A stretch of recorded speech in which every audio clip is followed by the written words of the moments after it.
if he's I was recently in Milan for a client, okay. and I'm walking along this quarter where they have all the fashion brands, and I realize how totally over these mega fashion brands are. I mean, they have a Dolce & Gabbana store, and then they have another one, and then they have another one, and then you go around the corner, and there's another Dolce & Gabbana, and there's another Gucci and Prada, and this sort of mega branding with fashion is just totally over, I think. And here you have, distilled in time in this district in Milan, almost a museum, an archive almost of you know, passé branding approaches from the 90s. I completely agree with you. I mean, Dolce & Gabbana and Versace are completely done, I think. And it's funny you should mention that they have stores all over the place, because our colleagues from up would argue in favor of putting, game theorists would argue putting stores everywhere you can to crowd the competitive space and block out the competition. But by doing that, you are inevitably turning something that should be exclusive into commodity, and that's the last thing they should do. Well, the band of outsiders, though, you know, the site we looked at the other day, I think that's much more modern, don't you think? They seem to be doing very, very, very well in terms of really trying to go for something unique and different.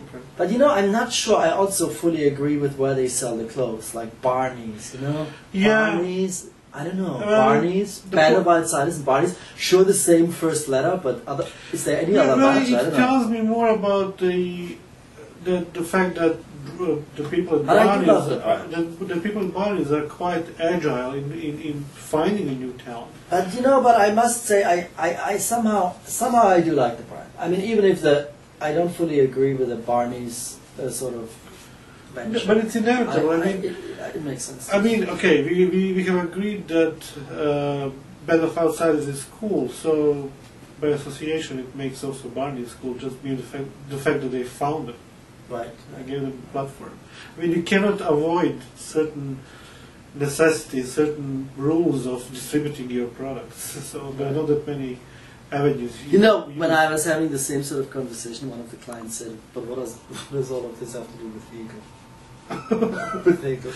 I don't know. So. But all right, imagine what does the Band of Outsiders website look mean in a retail environment, right? Well, yeah, that's a good question. I mean, because we just said, or I said that we are sort of sick of this whole look that you have in Milan and so on. Yeah. But what would it mean? I mean, I'm sure it has implications for the location. Oh yeah.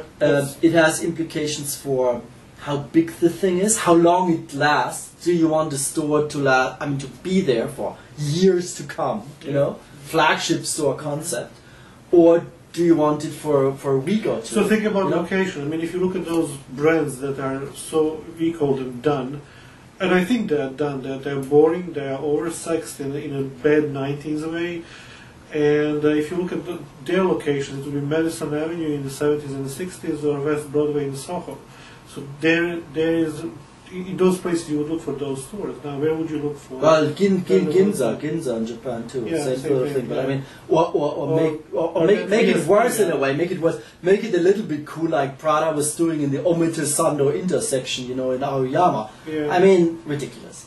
Yeah. So to explore the notion of what a truly modern, contemporary brand, non-brand means for retailing and for websites in the year 2008, going forward for a couple of years, I think is a good idea. Yeah.